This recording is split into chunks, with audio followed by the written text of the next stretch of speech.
Chausser des cuissardes pour aller travailler, voilà qui ne perturbe pas du tout Gérald, électricien et riverain de l'Adore. On est habitué, c'est souvent que ça arrive une fois tous les 2 ou 3 ans, on a droit aux inondations, donc c'est pas très grave.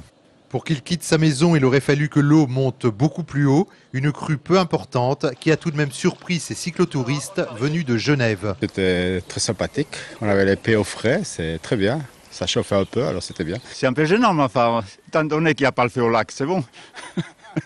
6 maisons ont tout de même été évacuées à Puy-Guillaume. Quelques kilomètres plus loin, Joséphine et sa famille ont eu également quelques frayeurs. Ça fait peur, oui, parce qu'on peut se noyer. Hein. Surtout si elle monte la nuit, ça déborde bien. Hein. Et là, quand on est sorti dans le jour, c'est bon. Les caravanes ont donc été changées d'emplacement au sec en attendant que l'eau se retire. À Crevant-la-Veine, les gens du voyage sont installés au bord de l'Allier depuis des dizaines d'années.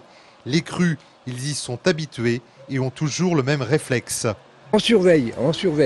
Des fois ça monte et puis on est un peu pris par l'eau, hein. C'est dangereux. Hein. Mais ici, il n'y a plus d'inquiétude. La rivière regagne peu à peu son lit. Rien à voir avec la crue de 1965. Il ne manquait alors qu'1 mètre pour que l'eau atteigne le pont.